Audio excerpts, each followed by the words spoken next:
Bonsoir à toutes, bonsoir à tous. Bienvenue à notre live hashtag Nounian Bagay pour 10 autres, notre rendez-vous hebdomadaire du vendredi soir, où nous avons l'opportunité de pouvoir échanger autour d'une thématique avec un expert ainsi que notre candidat.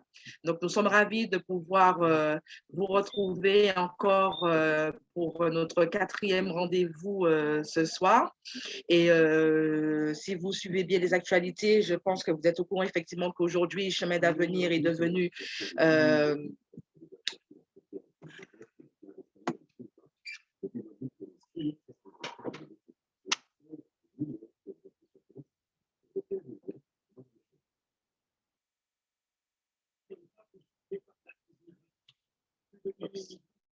Pardon, j'ai eu une difficulté de son, pardon. Donc, Chemin d'avenir qui est devenu Nous Caféon. Donc, nous sommes ravis de pouvoir aujourd'hui nous retrouver tous ensemble. Et aujourd'hui, nous recevons une experte, donc Laurence Valiamé, sur une thématique bien précise, donc les enjeux de l'accompagnement et du soutien à la parentalité.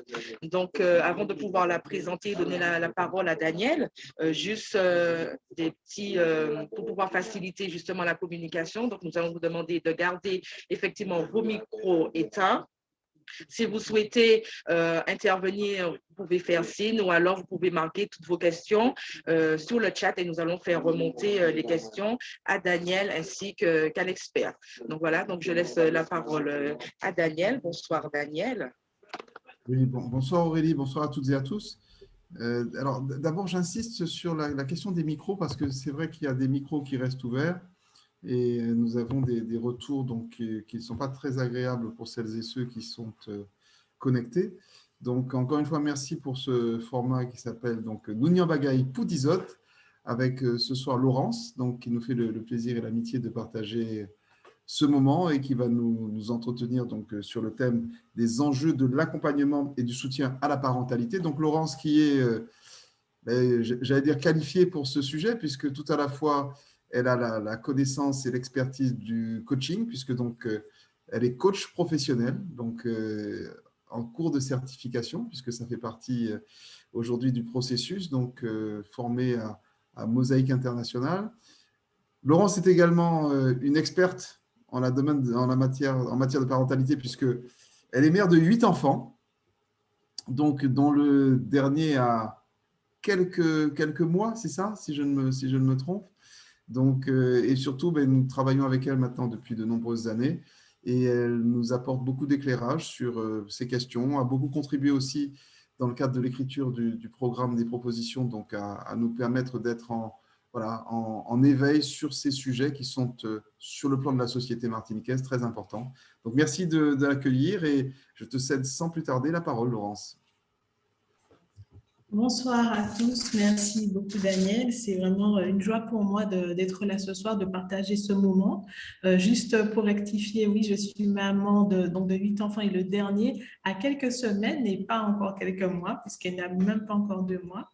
Donc, voilà, en tout cas, je suis contente d'être là. Et puis, je vais aussi saisir l'occasion de pouvoir aussi avoir l'expertise de 2 personnes. Donc, en la personne de Rebecca Métrel, qui est proviseure adjoint au lycée Marius Cultier, et également Bénédicte Saint-Julien, qui est assistante sociale. Donc, elles sont aussi au cœur de ces problématiques qu'on peut rencontrer en rapport avec la parentalité sur notre île. Voilà, donc, eh bien, tout de suite, je voudrais vous parler déjà de parentalité dans le sens où c'est un mot qui est nouveau, qui est né il n'y a pas si longtemps que ça, au début même du 21e siècle. C'est donc la preuve qu'on avait besoin, les parents avaient besoin de se réapproprier différemment ce qu'est le rôle de parent. On s'est rendu compte que finalement, On ne voulait plus être que des parents qui nourrissent les enfants et qui, ma foi, les font grandir, mais on voulait aussi rentrer dans toutes les dimensions, aussi bien juridiques, politiques, socio-économiques, culturelles du rôle de parent. Et c'est pour cela que ce mot est devenu un petit peu en vogue. La parentalité, elle regroupe beaucoup de choses et en fait, elle met en avant le fait qu'aujourd'hui, on réalise pour la plupart qu'il y a de vrais enjeux à accompagner les enfants dans leur devenir et nous-mêmes en tant que parents à être concernés par les différents sujets qui vont permettre de pouvoir les aider dans ce devenir. Et puis, il y a le poids de la culture, puisque nous sommes sur une île, effectivement, où nous avons tous grandi avec une éducation qui est, pour certains, à la dure et avec une culture qui est là. Souvent, nous avons vécu parfois aussi dans des familles où on a connu le martinet, on a connu voilà, un certain nombre de choses. Et aujourd'hui, les choses évoluent et la parentalité évolue aussi parce que les parents sont en quête de nouveaux modèles éducatifs pour accompagner les enfants avec plus de prise en considération de l'enfant dans sa personne et dans ses besoins aussi bien émotionnels qu'affectifs. Donc, on a ce désir pour certains de rupture avec l'éducation qu'on a pu avoir quand on était petit.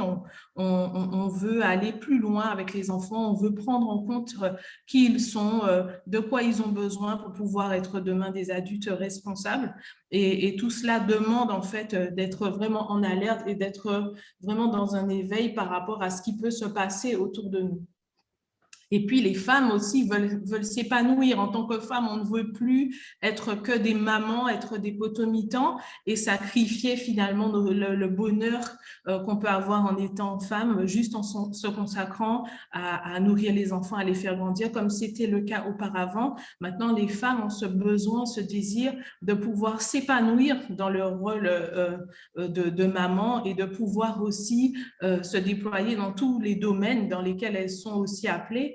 Et donc, cela aussi amène une mutation en fait de ce qu'est l'éducation. Et puis, de notre côté, on a aussi les papas qui étaient très absents, en tout cas par rapport à notre culture et qui aujourd'hui veulent prendre leur place non seulement quand ils sont présents dans le foyer, mais également lorsqu'il y a séparation, ils veulent également pouvoir prendre leur place en tant que père, pouvoir prendre leurs responsabilités et contribuer à l'éducation des enfants. Et d'ailleurs, on a récemment vu des associations comme la PAPAM, justement, qui accompagnent les papas dans leur désir de pouvoir vraiment rentrer dans cette éducation des enfants, même lorsqu'il y a des situations conflictuelles au sein des familles qui ont pu être éclatées. Et puis aussi, aujourd'hui, la famille, dans tout ce qu'elle est ici, elle a ses spécificités, puisque, rappelons quand même que la famille, c'est vraiment le socle de notre société, puisque, voilà, on a tous une histoire et on est tous nés d'une famille, même s'il y a eu ensuite, il peut y avoir des accidents de vie, il peut y avoir des séparations ou autres, des déchirements, mais en tout cas, il y a une base qui est là et lorsqu'elle est mise à mal, comme c'est le cas en ce moment, eh bien, on voit tout de suite les conséquences sur la société, on y reviendra tout à l'heure. Mais en tout cas, ce qu'on peut dire aujourd'hui, c'est qu'ici à la Martinique, eh bien, force est de constater que la majorité des familles sont des familles monoparentales, avec quand même 42% de familles monoparentales, et dans ces 42%, on a 37% de femmes qui élèvent seules leurs enfants. C'est 2 fois plus qu'en France hexagonale, et cela démontre qu'il y a des besoins dans ce domaine et que les femmes ont besoin, les parents seuls, isolés, ont besoin aussi d'être accompagnés pour pouvoir et soutenus dans ces domaines. Donc, les difficultés rencontré souvent par les familles, eh bien, lorsqu'on est submergé par sa situation personnelle, on peut avoir du mal vraiment à rentrer, à s'impliquer dans la vie des enfants, à pouvoir être attentif à leurs besoins, parce que, eh bien, il faut gérer déjà le quotidien, il faut déjà survivre soi-même. Et lorsque c'est le cas, eh bien, souvent, les enfants peuvent se retrouver dans des situations où ils ne sont pas pris en compte dans tout ce qu'ils sont parce que, eh bien, on n'a pas le temps parfois de les écouter, de savoir voilà, de quoi ils ont besoin parce qu'il faut parer au plus pressé et puis il faut parer aussi aux besoins qui sont vitaux pour eux sans pour autant prendre en compte leurs besoins affectifs, émotionnels. Et ça, c'est aussi une nécessité de pouvoir accompagner ces parents qui sont seuls et qui ont besoin de pouvoir aussi être soutenus, comme je le disais, et puis également être valorisés dans leur rôle de parents pour pouvoir leur redonner confiance, puisque ce qu'on sait aujourd'hui, c'est qu'un enfant qui va être accompagné, un enfant qui va être valorisé, qui va être écouté, sera demain un jeune adulte responsable et qui pourra prendre son envol, qui pourra aussi transformer la Martinique par les décisions qu'il pourra prendre. Et c'est vraiment notre démarche. Donc, l'idée, c'est de se dire que les enfants d'aujourd'hui seront ceux qui vont construire demain.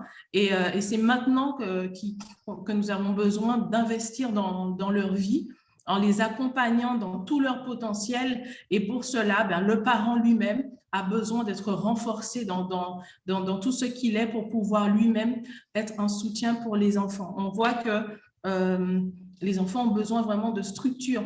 Et cette structure, elle est nécessaire pour qu'ils puissent qu'ils puissent avancer eux-mêmes dans leur cheminement personnel. Donc, il y a un vrai travail qui est fait ici. Et comme je le disais au début de mon intervention, c'est vrai qu'on voit qu'il y a ce désir d'un côté, donc avec les parents qui sont des jeunes actifs, qui sont des parents en fait qui sont impliqués dans la vie active et qui veulent vraiment impulser quelque chose au niveau de la parentalité. Donc, on voit qu'il y a un besoin nouveau de voir de nouvelles choses, en fait, de voir des structures, des initiatives prendre forme, puisque je ne sais pas si vous observez, si vous êtes attentif à ce qui se fait dans ce domaine. Il y a de plus en plus d'alternatives et de structures innovantes, de salons, voilà, des choses qui donnent une autre vision de la parentalité et celle certainement qui est attendue par un certain nombre de parents aujourd'hui qui veulent faire finalement autrement et en rupture avec les modèles qu'on a connus jusqu'ici. Donc, il y a un besoin d'accompagner ces initiatives, puisque parfois, l'espace en fait qu'il y a entre les structures qui sont déjà en présence, notamment qui sont des structures donc, qui sont gérées par la CTM, je parle par exemple des plannings familiaux, ce sont des plannings... des PMI, qui sont des structures vraiment qui sont gérées par la CTM et où il y a vraiment des professionnels qui sont là pour accompagner les familles, mais toutes les familles n'auront pas forcément cette idée d'aller dans ce genre de structure, peut-être en préjugeant du fait qu'il s'agit de lieux pour les familles qui sont précaires ou en difficulté. Donc, d'autres alternatives sont proposées et il y a lieu aussi de les valoriser, de les accompagner pour que chacun finalement puisse trouver un lieu d'écoute en tant que parent et puis un lieu où il pourra aussi être conseillé. Et puis également, il y a la CAF, bien sûr, qui impulse un certain nombre de choses puisque avec notamment les REAP, qui encouragent les initiatives au niveau des associations pour pouvoir porter des projets qui vont accompagner les parents dans leur parentalité. Voilà, donc je voudrais que Bénédicte Saint-Julien, qui est présente, est-ce que tu peux nous faire un coucou? puisse prendre la parole pour un petit peu nous parler de ces structures qui sont déjà en place, et puis qu'elle nous donne aussi sa vision par rapport à son rôle et son métier, pardon, d'assistante sociale. Tu es là, Bénédicte?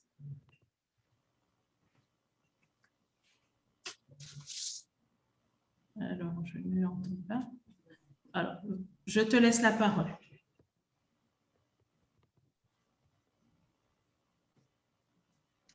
Oui, alors, vous m'entendez? C'est bon, tu m'entends? Oui, on t'entend très bien. D'accord. Oui, oui, on Bon, t'entend, Bénédicte. d'accord. Alors, bonsoir à tous.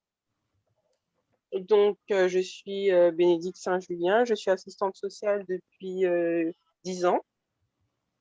Concernant la parentalité, c'est vraiment une thématique, même si elle est récente, mais qui, depuis une dizaine d'années, grâce aux politiques que met en place la CAF, euh, développe beaucoup d'intérêt pour nous, les travailleurs sociaux, qui sommes des prescripteurs, et aussi qui travaillons en collaboration avec les différentes institutions et les différents dispositifs mis à disposition des familles. Et surtout, ça nous permet aussi d'observer les changements, les mutations, les difficultés, de faire face à toutes les problématiques que peuvent rencontrer les familles, et puis de contribuer au soutien et à l'accompagnement de ces parents-là. Alors, il est vrai que la CAF est vraiment responsable de développer tout ce qui est accompagnement de la famille de manière générale, et avec particulièrement la parentalité, en collaboration avec tous les services du département, de la CTM, donc les PMI, mais aussi les services sociaux de secteur et les CCAS, enfin tous les acteurs proches du citoyen, et leur permettant de pouvoir apporter des réponses.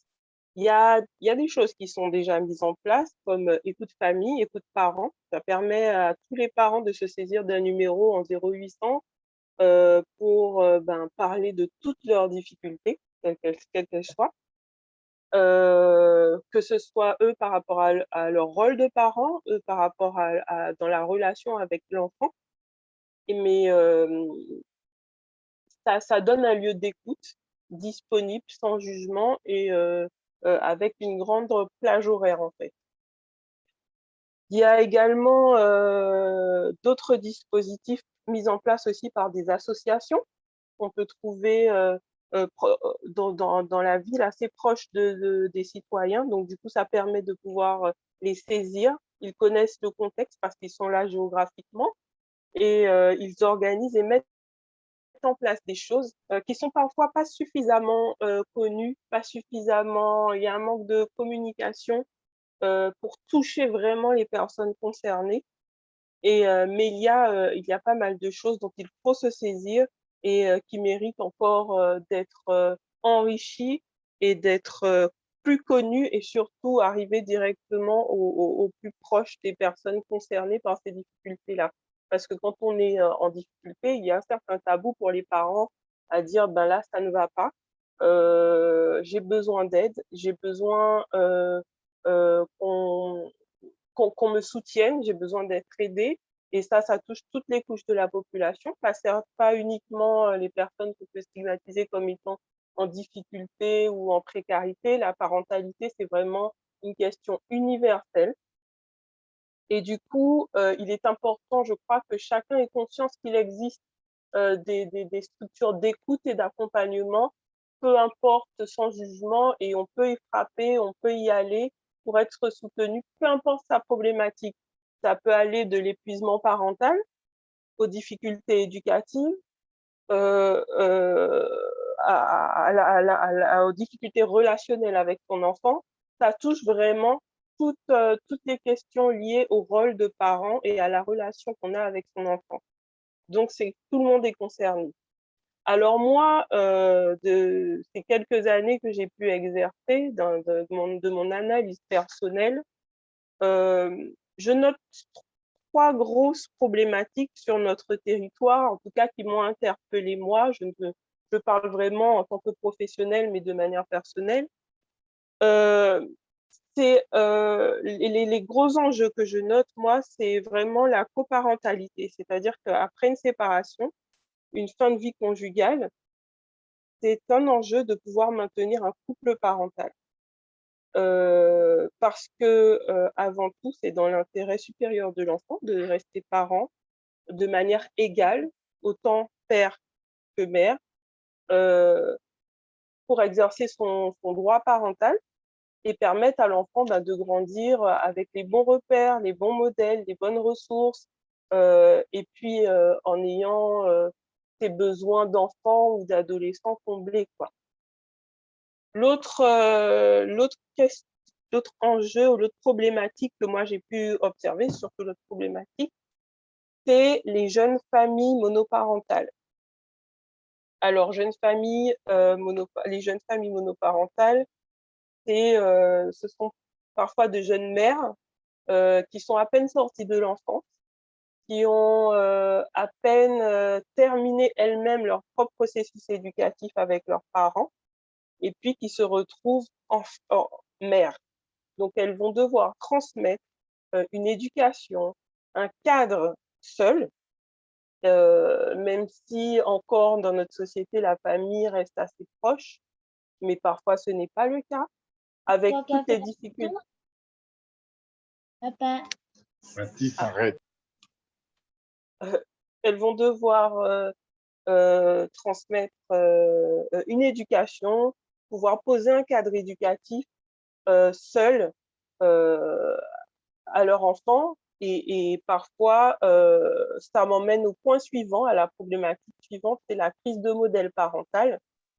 C'est que ces familles n'ont pas forcément eu les bons modèles, les bons codes, les bons outils pour elles-mêmes, à leur tour, transmettre un modèle, construire un modèle parental et ensuite le transmettre à leurs enfants, en fait. Ce que je peux rajouter, alors ça, c'est vraiment quelque chose, une observation, c'est que l'accompagnement à la parentalité, ça concerne tous les parents et je pense surtout aux parents d'enfants en situation de handicap, aux parents d'enfants autistes qui parfois se retrouvent dans des très, très grandes difficultés psychologiques, dans un isolement très important, qui n'osent pas demander de l'aide parce qu'à chaque fois, elles ne trouvent pas de réponse adaptée à leurs problèmes. Donc, elles finissent par faire avec dans le meilleur des cas et puis parfois avec toutes les carences que ça peut avoir par épuisement. Je pense que face à ça, il y a pas mal on peut peut-être déjà apporter des solutions qui existent déjà, en tout cas en travaillant sur l'existant. Je pense qu'il est possible vraiment d'apporter des réponses, des solutions pour ces familles-là sur notre territoire qui sont en difficulté dans leur métier de parents.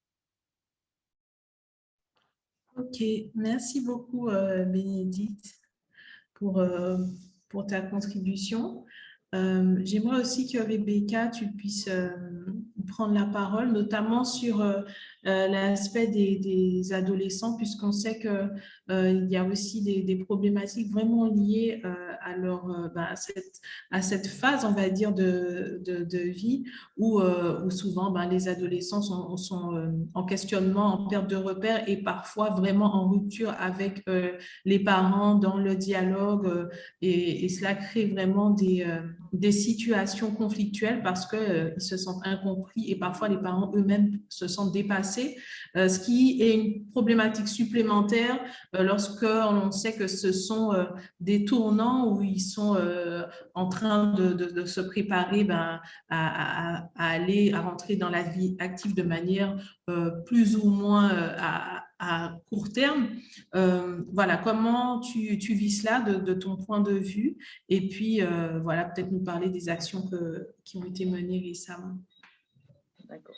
Merci. Bonsoir à vous tous. Donc, Rebecca Metzkel, je suis proviseure adjointe au lycée Marius Pulcher. Donc, c'est un lycée qui situés dans une zone sensible et pour 80% des parents qui sont sans qualification professionnelle.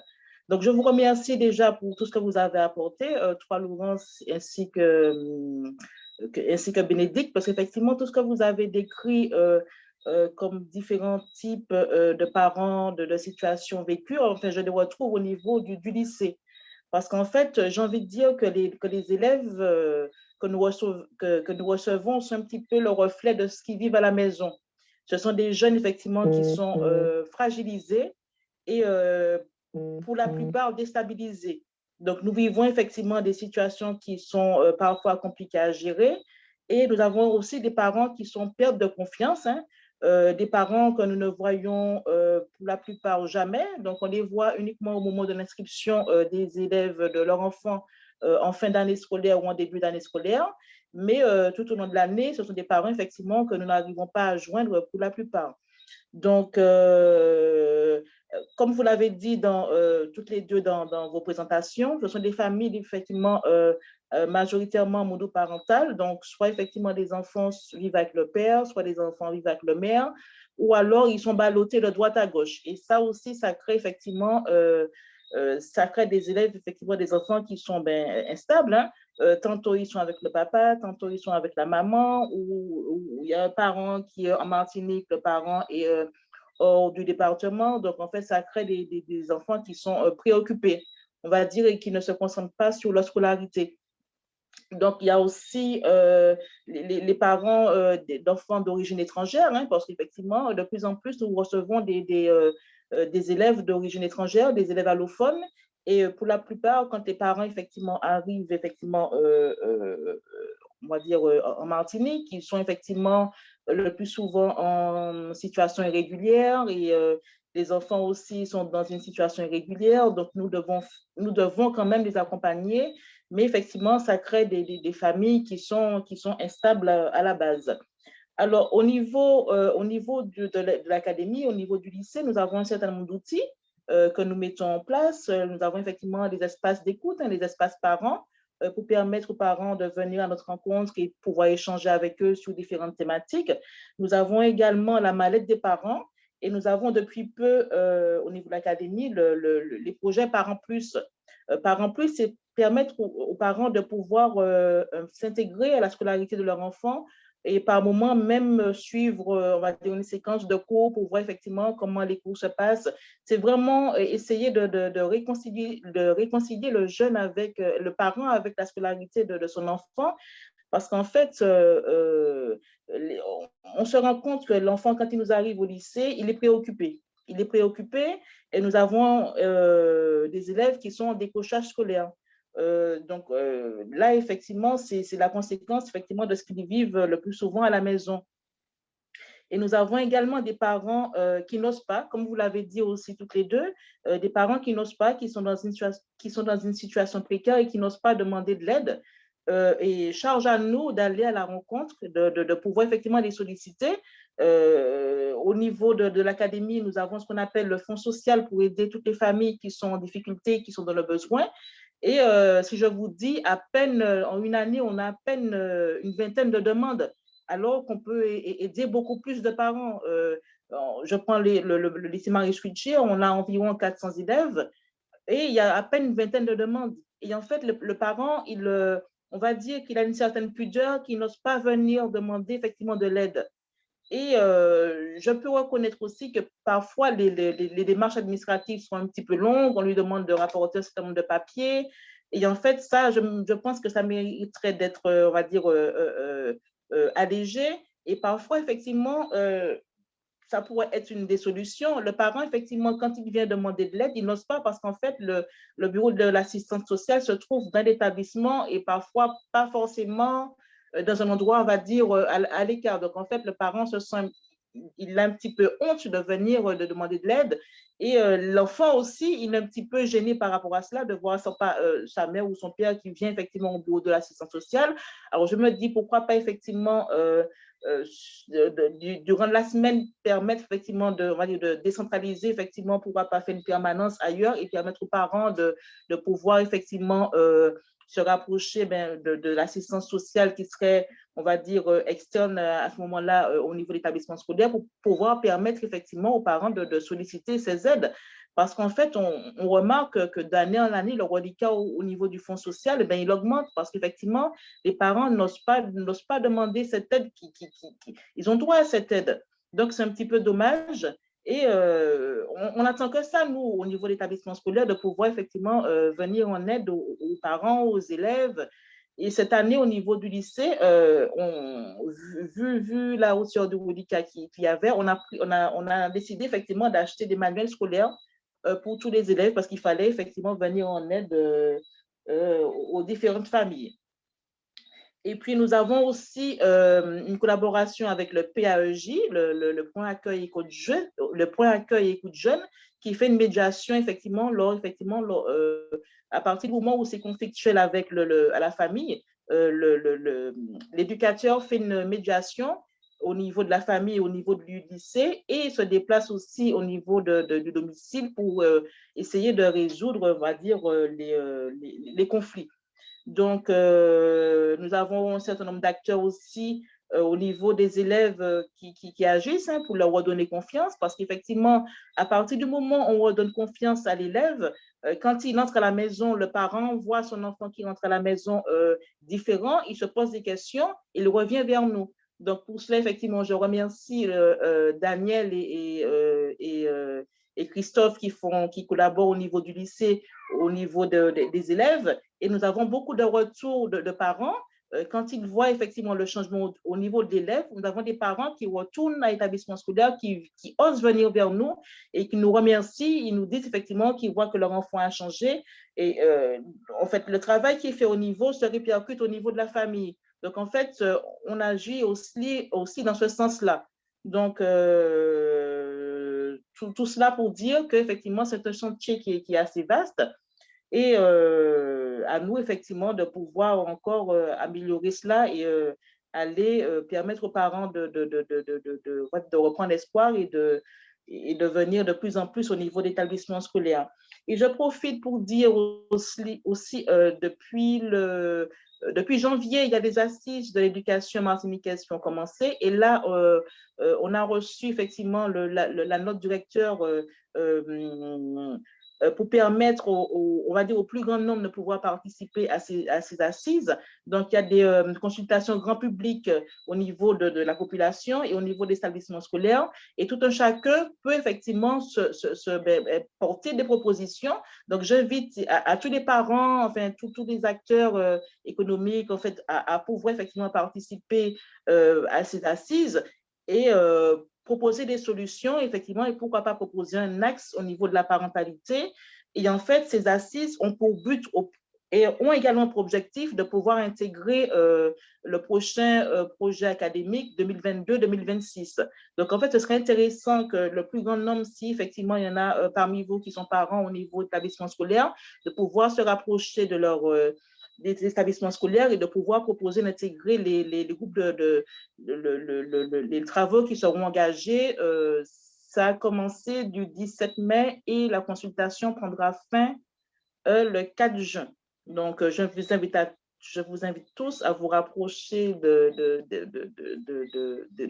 ces groupes de réflexion pour pouvoir porter vos propositions. Donc, voilà. Merci beaucoup, Rebecca, pour ta contribution. Eh bien, voilà, je te laisse la parole, Aurélie, et pour la suite. Oui, merci beaucoup, Laurence, Rebecca et Bénédicte pour vos interventions sur un sujet qui est très intéressant. Nous allons maintenant passer à notre temps d'échange. Donc, nous avons déjà de premières questions.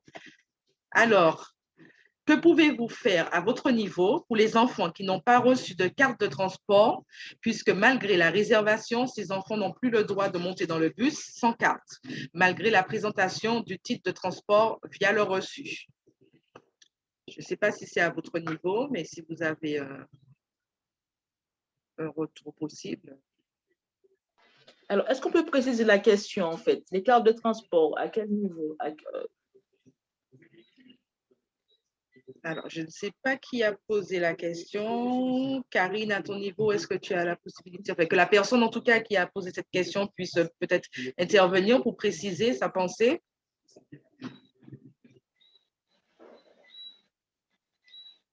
Pascal, alors, je peux effectivement dire, alors, si effectivement c'était une demande effectivement d'aide par rapport au transport, le plus souvent, effectivement, les aides prennent du temps, on va dire, à être instruites, effectivement, mais nous, on a la possibilité d'entrer directement en contact avec le transporteur et de pouvoir permettre aux élèves de voyager. Donc, je ne sais pas dans quel cadre, effectivement, si la personne peut préciser la question, est-ce que c'est dans ce cadre?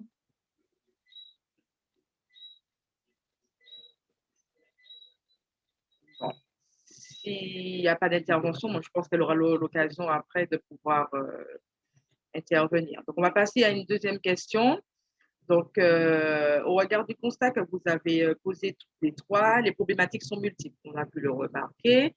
Pouvons-nous aller plus loin en termes d'accompagnement pour les familles? Je suis passée, Laurence, voilà. Oui, je pense il y a possibilité toujours de faire mieux. Déjà, en ayant une meilleure promotion, comme le disait Bénédicte, des structures déjà existantes, puisque dans le tissu associatif, il y a quand même un travail qui est fait pour pouvoir permettre de favoriser le lien parent-enfant. Et puis également, oui, de nouvelles choses sont certainement à initier, notamment dans l'accompagnement personnel des parents, en fait, dans tout ce qui est structuration de l'éducation. Alors, c'est un grand mot. Quand j'entends structuration, j'entends déjà dans les simples choses du quotidien. Parfois, les parents n'ont pas forcément conscience de la façon dont ils doivent aménager le quotidien des enfants pour leur permettre de se structurer avec des routines, avec des choses, des temps privilégiés, des moments privilégiés, des choses comme cela. On ne sait pas forcément comment s'y prendre ni par où commencer. Et pour moi, il y a lieu de développer aussi des temps d'échange, des lieux d'échange où les parents aussi peuvent aller sur des choses très pragmatiques en fait dans le quotidien avec les enfants. Comme voilà quelque chose de simple, apprendre l'apprentissage pour aller sur le pot, voilà des petites choses comme ça, mais qui sont simples, mais qui parfois ont besoin comment dire, d'être éclairés, enfin, où les parents ont besoin d'être éclairés sur vraiment les choses, les aspects pratiques du quotidien. Enfin, je ne sais pas si tu veux rajouter quelque chose, Bénédicte. Je vais que tu as levé la main.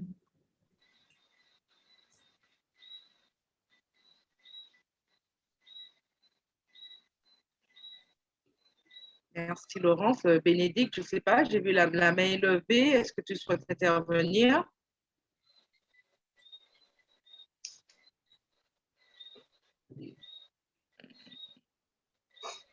Oui, alors Donc, en fait, oui, ok, je d'accord. ne sais pas.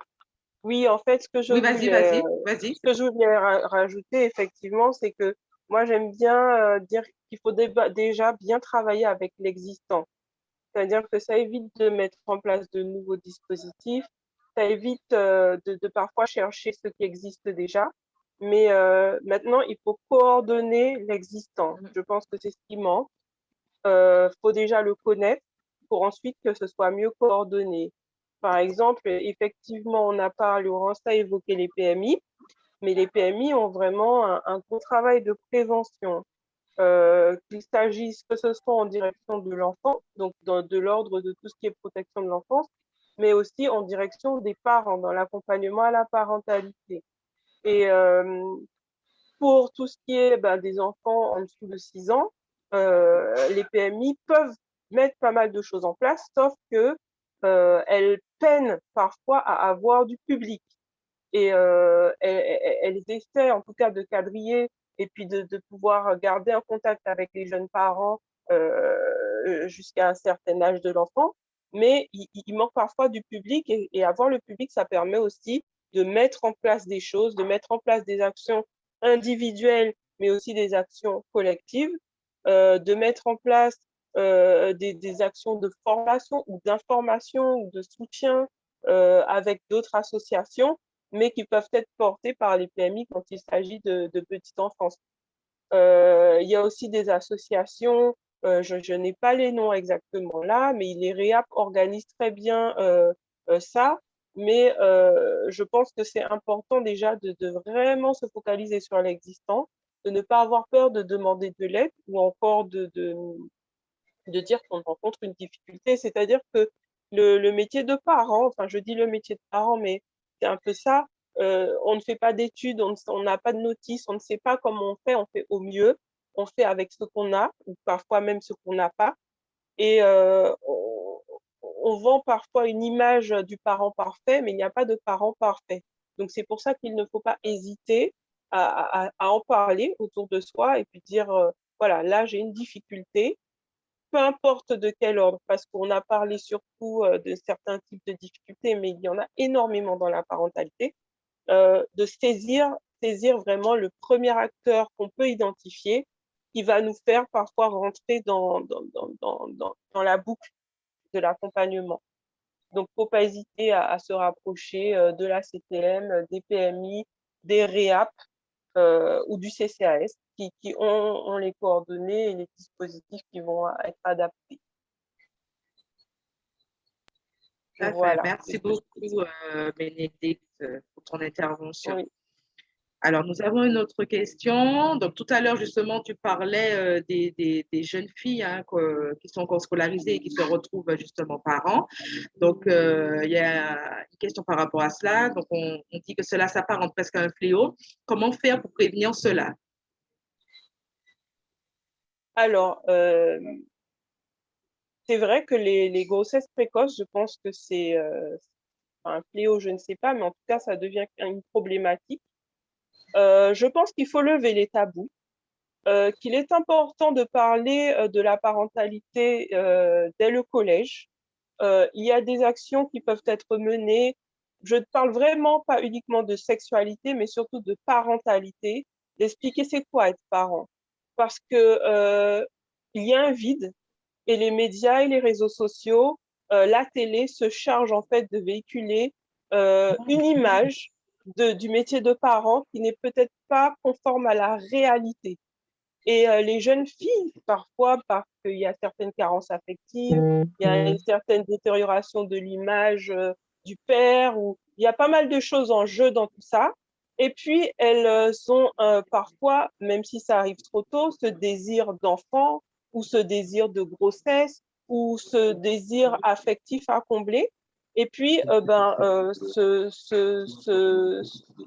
remettre en fait vers une grossesse pas forcément désirée, mais qui vient juste combler un manque. Et là, une fois qu'on se trouve dans la réalité, c'est-à-dire devoir renoncer à sa jeunesse, devoir renoncer à sa fin d'adolescence, devoir renoncer à des études, devoir renoncer à une vie de jeune qui n'est pas encore parent, tout simplement, eh ben là, on se heurte à des enfants qui se retrouvent par la suite en carence éducative, en carence affective, avec des risques de maltraitance, avec des risques d'enfants placés. Enfin, voilà, après, la suite, elle n'est pas terrible. Mais je pense qu'il y a un travail de prévention et qu'il faut pouvoir parler avec les enfants dès le collège, parce que si nous, on ne le fait pas, d'autres s'en chargeront dans un autre sens. Des réelles difficultés que c'est d'être parent. C'est quoi le métier de parent? Je pense que c'est important d'en parler très vite et d'expliquer aux enfants quelle est la réalité de parents. Tout à fait. Donc, je rejoins Bénédicte dans ce sens. Effectivement, donc, nous, effectivement, au niveau du lycée, nous avons effectivement la collaboration avec l'infirmière de l'établissement qui fait dès le début d'année, on va dire, de la prévention.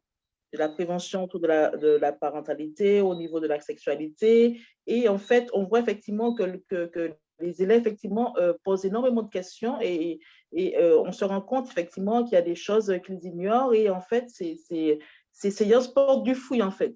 On a de bons retours par rapport à ces séances et les parents également nous remercient d'avoir mis cela en place. Mais c'est très important parce qu'en fait, je ne sais pas si c'est dû, on va dire, à la période de confinement. Nous, on a remarqué effectivement un nombre important de grossesses au niveau d'établissement. Donc, en fait, de jeunes filles, effectivement, qui sont grossesses, qui ont déjà accouché. Et parfois, effectivement, ça engendre des situations vraiment préoccupantes, des situations difficiles. Donc, en fait, parfois, effectivement, elles se retrouvent encore chez leurs parents. Donc, il y a aussi la difficulté qu'elles soient effectivement chez leurs parents. Ça crée des situations tendues. Donc, on est obligé de gérer effectivement, de les placer effectivement dans des lieux effectivement où elles sont, on va dire, prises en charge. Mais effectivement, ça peut être compliqué ce type de situation. Mais nous, effectivement, au niveau de l'académie, nous mettons en place des séances de prévention autour de la parentalité. Et nous avons également aussi des associations qui, on va dire, qui nous soutiennent dans ces actions.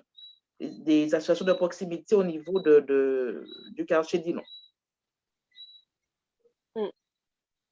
Oui. D'accord. Merci beaucoup. Laurence, je ne sais pas si tu souhaites intervenir à ce niveau. Non, je pense que c'était assez complet, les deux D'accord. interventions. OK.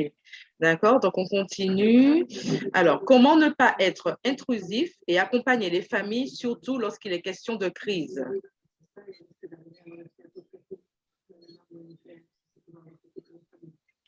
Bien, je pense que déjà, il y a besoin d'identifier de quel type de crise il s'agit. Je pense qu'il y a des situations où il n'y a même pas lieu de se poser de questions quand les enfants, notamment, sont en danger. Donc, à ce moment-là, je pense qu'il ne faut pas hésiter à alerter les personnes compétentes en fonction du cadre dans lequel on peut constater la difficulté rencontrée par la famille. Et puis, lorsqu'on a des proches qui peuvent être dans une situation de crise, Bénédicte disait qu'il ne faut pas hésiter effectivement à demander de l'aide. À ce moment-là, encourager aussi les familles à se tourner vers les structures qui peuvent les aider. Et je pense que toujours avec des paroles bienveillantes, on réussit à encourager les autres aussi à pouvoir lever les yeux dans des situations compliquées, parce que parfois aussi, par rapport à la culture et tout ça, les familles, les parents peuvent se sentir jugés et se braquer. Donc, je pense en ayant une approche vraiment dans une démarche, comme je disais, bienveillante, on peut réussir vraiment à faire prendre conscience aux parents de ce besoin de pouvoir être aidés pour être accompagnés. Puis je pense qu'il n'y a pas de honte.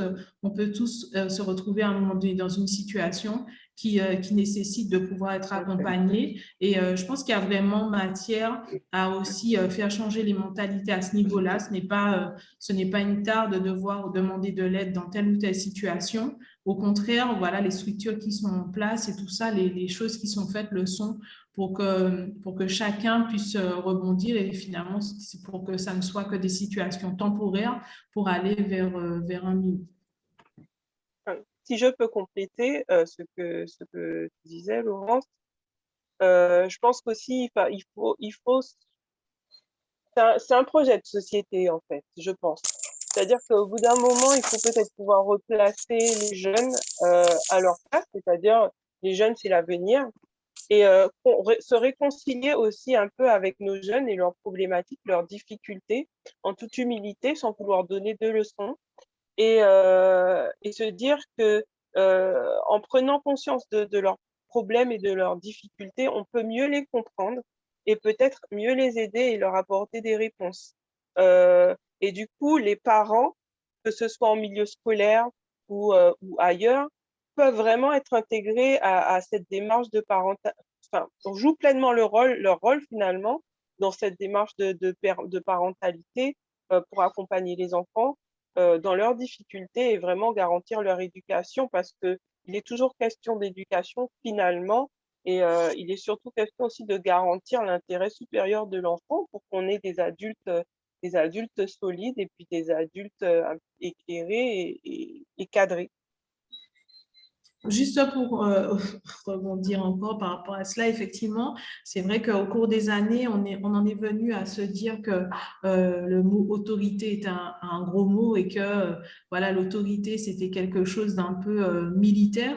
Mais je crois qu'il y a vraiment cette autorité bienveillante dont les enfants ont besoin pour pouvoir justement se sentir rassurés et pouvoir évoluer voilà, dans un milieu en fait où ils savent qu'ils ont des repères et ces repères sont nécessaires. Et parfois, les parents lâchent prise, enfin lâchent prise entre guillemets c'est une expression à la mode, mais c'est pas dans ce cas-là, c'est pas dans ce sens, c'est-à-dire là, ils laissent tomber plutôt, voilà, ils vont laisser tomber parce qu'à un moment ils se sentent dépassés et qu'ils n'osent plus maintenant pouvoir essayer d'installer cette autorité finalement parce que peut-être par peur soit d'être vu comme un tyran ou peut-être parce qu'ils ne s'en sentent plus les moyens, alors que finalement cette autorité qui est toujours dans l'intérêt de l'enfant va lui permettre aussi de pouvoir savoir qu'il y a quelqu'un qui est là et qui veille en fait à ce que je puisse avancer avec assurance et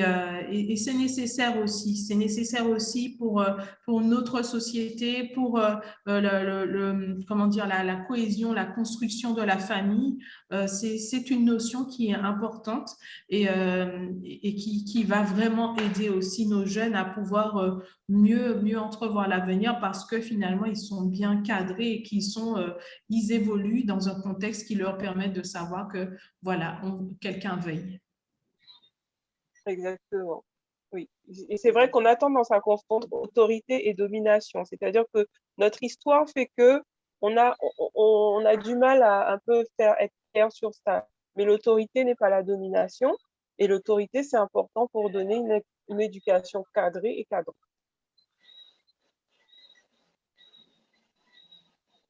Parfait, merci beaucoup. Alors, une autre question. Donc, vous avez parlé toutes les trois de la coparentalité.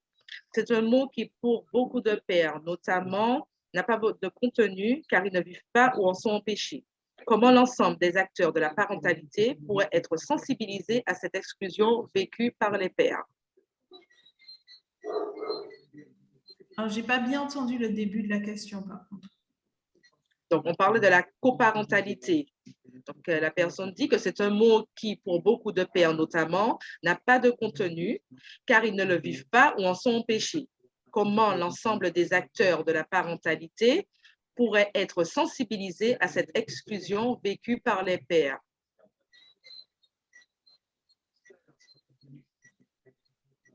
Alors, je ne sais pas si l'une d'entre vous voulait intervenir. Je pense que déjà la médiation familiale, permet déjà peut-être de pouvoir favoriser le dialogue entre les parents. Ce qui est important, c'est que, et ce n'est pas toujours évident parce que d'un côté comme de l'autre, on peut vraiment se heurter au fait que l'histoire de l'ancien couple va prendre le pas sur l'intérêt de l'enfant et à ce moment-là, effectivement, ça peut être compliqué de pouvoir concilier, mais je pense qu'avec la bonne volonté et surtout dans l'idée qu'on est là pour l'intérêt de l'enfant, on peut vraiment aller vers des relations pacifiées en étant accompagné. Et comme je disais tout à l'heure, il y a aussi des associations qui font ce travail sur le terrain, comme la PAPAM, de pouvoir aider les pères justement à prendre leur place dans l'éducation des enfants malgré effectivement les situations qu'ils peuvent rencontrer. Donc, je pense que là encore, c'est vraiment aller vers la médiation familiale déjà, en se tournant vers les différentes structures qui existent pour pouvoir trouver un compromis dans l'intérêt toujours de l'enfant et en évitant d'aller dans des situations qui sont plus complexes et puis davantage préjudiciables encore pour les enfants qui ressortent souvent déjà très, très secoués par les réalités que les parents peuvent vivre dans les cas de rupture et de séparation. Merci Laurence. Je ne sais pas si Bénédicte souhaite intervenir. Je vais juste, oui, je peux rajouter effectivement, alors les structures qui interviennent dans la parentalité, je pense qu'elles sont sensibilisées à ça. Mais la difficulté, c'est que il y a un travail éducatif à faire au niveau des parents, au niveau des mamans. C'est vrai qu'on a toujours tendance à penser quand un couple se sépare, ben, que c'est la mère qui va s'en occuper, que c'est à la mère de s'en occuper. Et la mère, parfois, comme elle a déjà très bien intégré cette, ce con- cette vérité qui n'en est pas une, en fait, du coup, estime qu'elle n'a pas à donner de droit de garde, l'enfant n'a pas à passer un week-end chez son père. Enfin, il y a quelque chose là, je pense, de l'ordre de l'éducation aussi, à éduquer, à former, à expliquer aussi aux mamans, ben, quand elles sont séparées et puis qu'on a un contact avec elles, qu'il y a eu les problèmes conjugaux, il y a eu les problèmes de couple, mais qu'il est important de protéger l'enfant, de préserver l'image paternelle, euh, et du coup qu'on est parent à 50-50, qu'on n'est pas un peu plus parent hors difficulté particulière, hein. Je dis bien qu'on est hors difficulté particulière, voilà, on est parent à 50-50. Et, euh, et du coup, un père n'est pas moins parent qu'une mère. Et un père, à partir du moment où il intervient dans la vie de son enfant, euh, ben, peut intervenir au même titre et autant que la mère. Et je pense qu'il y a un travail à faire sur ça et même sur les enfants, parce que les enfants finissent par intégrer ce paradigme-là, j'ai l'impression parfois. Et du coup, on peut aussi aider à recentrer les choses avec eux, dire non, non, bah, tu peux aussi aller chez ton père, faire ce travail-là finalement avec les parents quand les conflits ne sont pas trop tendus. Mais il existe un dispositif qui a été déployé par la CAF qui est effectif dans des associations et même mis en place par des CCAS sur justement la coparentalité. Comment rester parent quand on est séparé? Alors, on peut prendre la tâche hein, de ces structures-là pour savoir quand est-ce que les sessions ont lieu. Et du coup, ça permet chacun son tour, père et mère, d'assister à ces séances-là où sont présents un psychologue, le médiateur familial, et pour aider à dénouer un peu les conflits comme ça et à prendre de la distance sur le couple pour vraiment être centré sur l'éducation de l'enfant. Et le couple peut le faire de manière séparée à partir du moment où il le souhaite. Super, merci Voilà. beaucoup, Bénédicte. Alors, une autre question, y a-t-il des structures pour accueillir les jeunes mamans?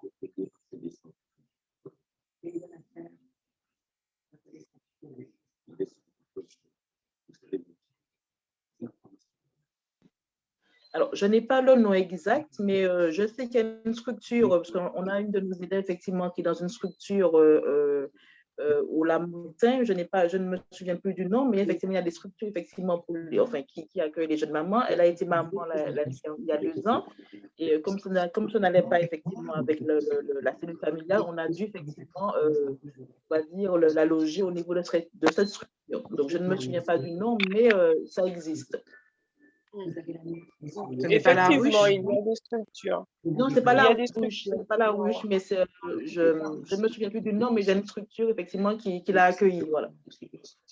Un centre maternel, exactement. Merci beaucoup. Exactement, exactement.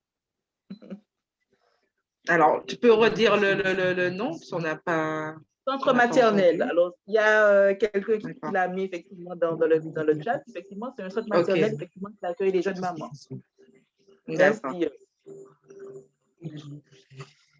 Ok, alors nous allons passer à une autre question.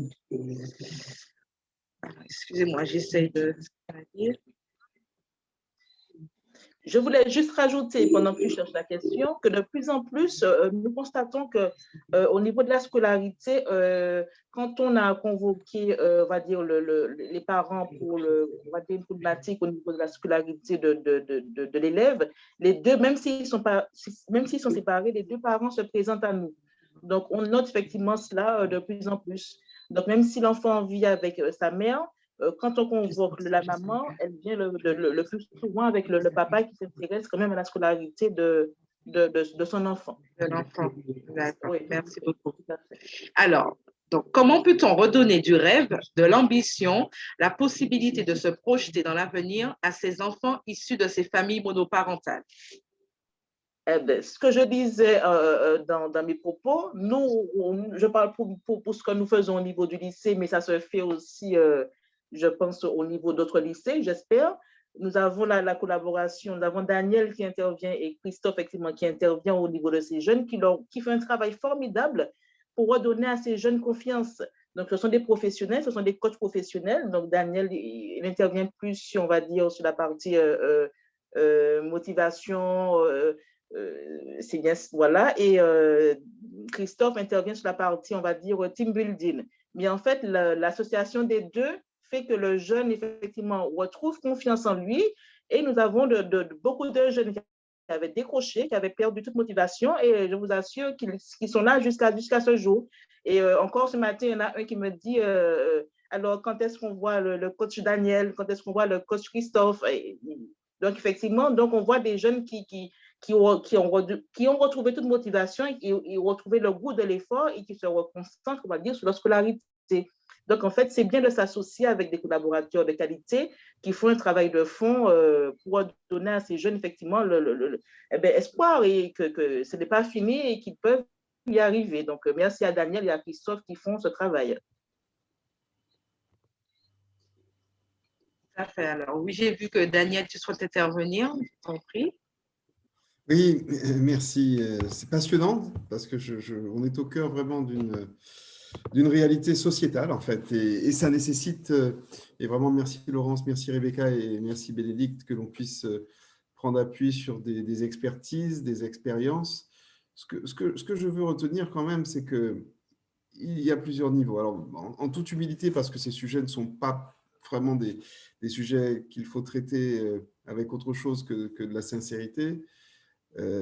Sur le plan politique, en fait, il y a, je crois, une nécessité de faire en sorte que la CTM puisse accompagner et intervenir auprès des structures qui sont vraiment là et qui ont été citées, donc je ne vais pas y revenir, mais je crois que c'est une chaîne globale qu'il faut donc consolider et accompagner avec chacun donc des niveaux d'intervention qui permettent vraiment d'avancer. J'ai été vraiment un peu impacté par ce que disait Bénédicte tout à l'heure, parce qu'en fait, les familles n'ont pas toujours recours à ces structures. Et quand j'ai entendu tout à l'heure que les PMI, par exemple, étaient sous-sollicités, c'est ce que j'ai retenu, je me dis, voilà, il y a quand même un travail d'information, il y a un travail vraiment de présence, en fait, dans les réalités familiales, à travers, bien évidemment, des éléments de communication, des spots, des réseaux sociaux, mais surtout, enfin, moi, je tire le chapeau à certains établissements qui nous font intervenir, nous et d'autres, hein, parce que c'est une chaîne là aussi. Et je crois que la clé, c'est vraiment un maillage entre ce qui se passe dans la cellule familiale, ce qui se passe au niveau de l'éducation nationale, hein, donc du système éducatif, mais aussi au niveau des structures spécialisées. Et je pense que ce maillage-là mérite d'être mis en évidence parce que ce que nous pratiquons, Christophe et moi, nécessite des démarches très individualisées parce qu'il y a de la détection, il y a de la prise en charge, de l'accompagnement et vraiment, c'est ça l'enjeu. Tant que les parents et les enfants ne sont pas rentrés dans quelque chose qui relève d'une remédiation, on ne peut pas lâcher, quoi. Donc ça, c'est quelque chose qui engage, et souvent sur le long terme. Donc, ce n'est pas des coups, ce n'est pas des one-shots, c'est des réalités dans lesquelles il me semble important de pouvoir engager vraiment durablement les choses. Juste pour terminer cette intervention, un petit témoignage dans nos activités politiques, on fait beaucoup de porte-à-porte, on va chez les personnes. Et il m'est arrivé de vivre des situations, juste une que je veux décrire, où des parents avaient choisi délibérément de ne pas scolariser leurs enfants. Ne serait-ce que ça. Ouais. Donc, ce sont des situations qui ne sont pas si, comment dirais-je, rares que cela. Pas parce qu'il y a des compensations et une prise en charge des modalités d'apprentissage des savoirs qui sont pris en charge par les parents, pas nécessairement, non, mais une situation familiale a conduit à ce qu'il y ait des enfants qui soient des enfants de moins de 16 ans totalement déscolarisés. Donc, ce qui veut dire que dans ce que nous avons à proposer, il y a aussi se préoccuper de ce que peut-être des générations précédentes connaissaient, c'est la transmission d'un modèle. Parce que là, nous nous rendons compte qu'on est un petit peu en rupture dans la transmission et j'ai rencontré beaucoup de jeunes mères voilà, isolées, seules, qui se retrouvent donc avec une charge, le père étant souvent absent malheureusement, et qui n'a pas les codes, qui n'a pas les clés, qui est dans une réalité d'isolement face à une situation qui est vécue, malheureusement comme une situation d'échec. Merci Daniel, et c'est vrai qu'on a un petit commentaire par rapport à ce que tu disais. Donc, depuis des années, les dispositifs d'accompagnement et de soutien à la parentalité, REA, place, médiation familiale, sont portés par la CAF, les associations et les travailleurs sociaux. La CTM est absente du financement et des comités de pilotage.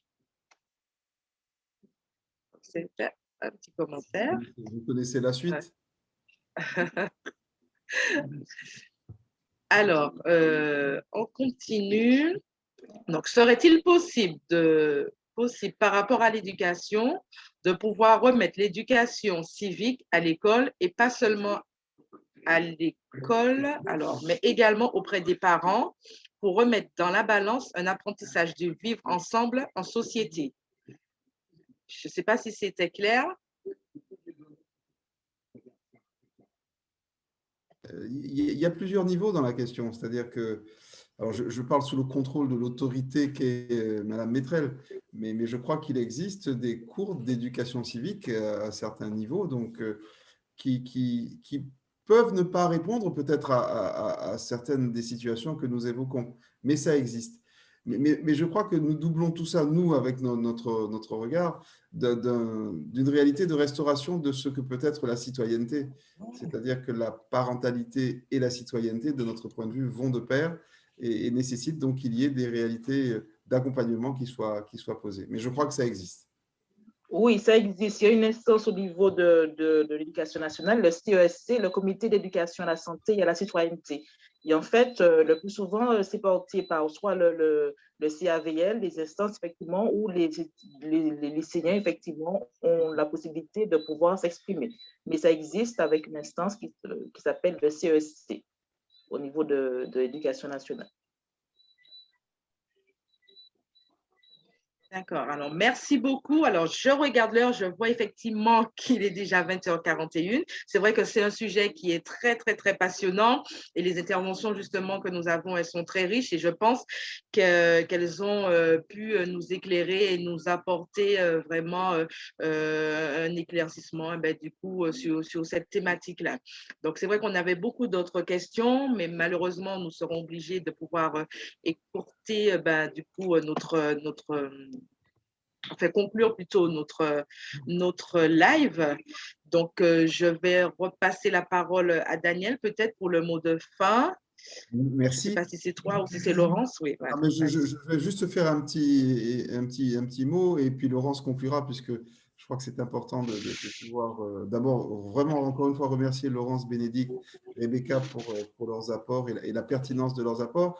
Je tiens aussi à saluer et à excuser l'absence donc de Béatrice qui devait être avec nous mais qui m'a prévenu qu'elle avait un contretemps ce soir, donc elle vous salue, vous remercie donc encore une fois de la mise en œuvre de tous ces rendez-vous. Elle sera avec nous prochainement et vraiment nous donnons rendez-vous pour toute la suite de notre campagne et nous enrichissons vraiment à chacune de ces sessions nos programmes puisque nous sommes en phase de rédaction finale. Donc chaque fois, c'est l'occasion d'apporter des compléments. Donc merci à chacune et à chacun donc, de pouvoir ainsi contribuer à faire en sorte que l'offre que nous allons porter devant donc, nos compatriotes, les Martiniquaises et les Martiniquais, soit le plus possible en lien et fasse écho avec donc, toutes ces situations qui sont du vécu et qui sont parfois un peu compliquées et difficiles. Et donc, nous voulons aussi, à travers ça, rompre avec l'isolement de celles et ceux qui vivent ces situations en période de crise sanitaire. Ça ne fait qu'aggraver les choses. Donc, soyons solidaires, parce que ça fait partie aussi de l'ADN de Nuka Fayon, mettre vraiment la solidarité au cœur vraiment de notre projet pour la Martinique. Tout à fait, Daniel. Alors, avant que Laurence puisse intervenir, est-ce que ce serait possible, par contre, que Bénédicte puisse rappeler le numéro vert? Elle en a parlé au début, le numéro où les parents peuvent appeler si elles rencontrent une difficulté, une problématique avec leur enfant.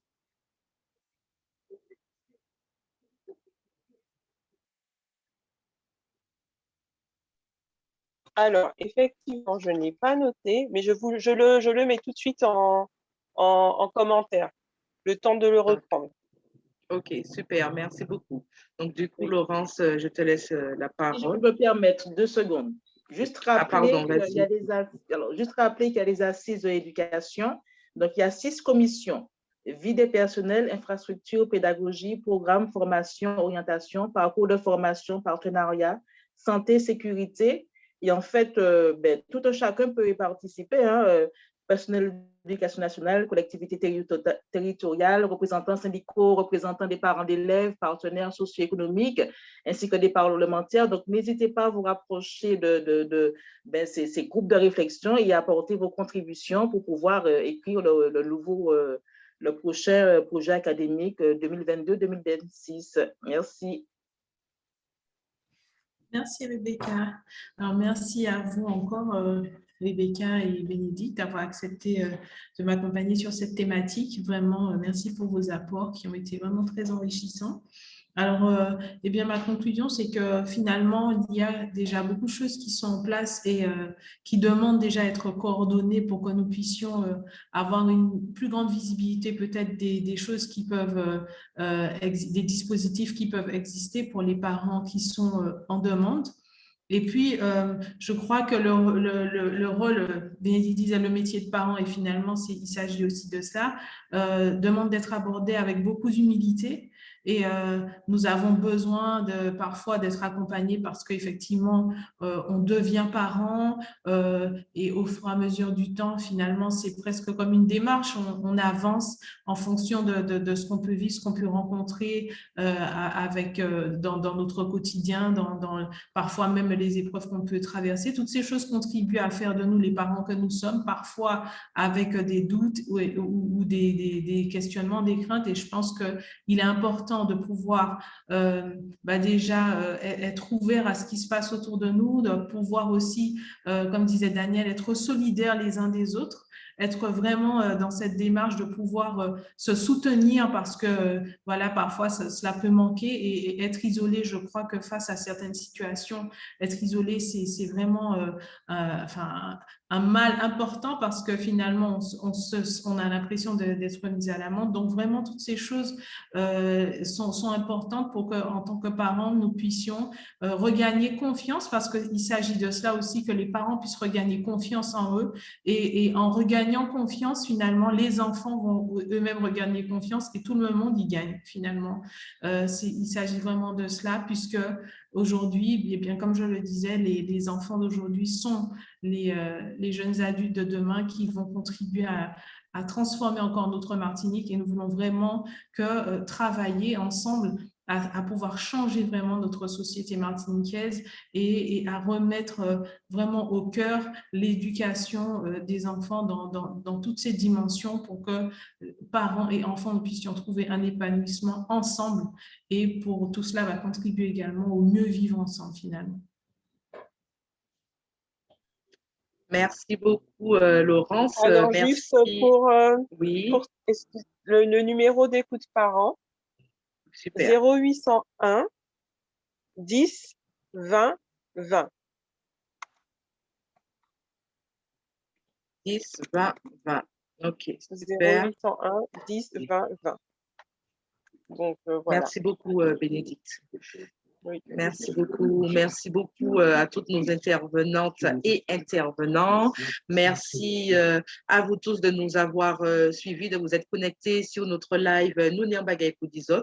Vous êtes de plus en plus nombreux et n'hésitez pas justement à pouvoir en parler autour de vous, vos familles, vos amis, vos collègues, vos alliés, parce que vous constatez vous-même la richesse justement des interventions que nous avons sur des thèmes précis. Donc, n'hésitez pas à partager et à inviter de manière à ce que nous soyons encore plus nombreux. Donc, merci encore. Restez connectés. Nous nous retrouvons normalement mercredi prochain pour notre autre live, notre rendez-vous hebdomadaire du mercredi. Donc, question, c'était à Daniel Robert, mais je pense que là, ce sera à Daniel et à Béatrice, du coup. Et je vous souhaite une très bonne soirée à tous. Merci encore de vous être connectés. À très bientôt. Merci. Merci, à très vite. Merci beaucoup. Bonne soirée. Au revoir. Bonne soirée. Au revoir. Bonne soirée. Au revoir. Bonne soirée. Bonne soirée. Bonne soirée tout le monde. Bye bye. Au revoir. Bonne soirée.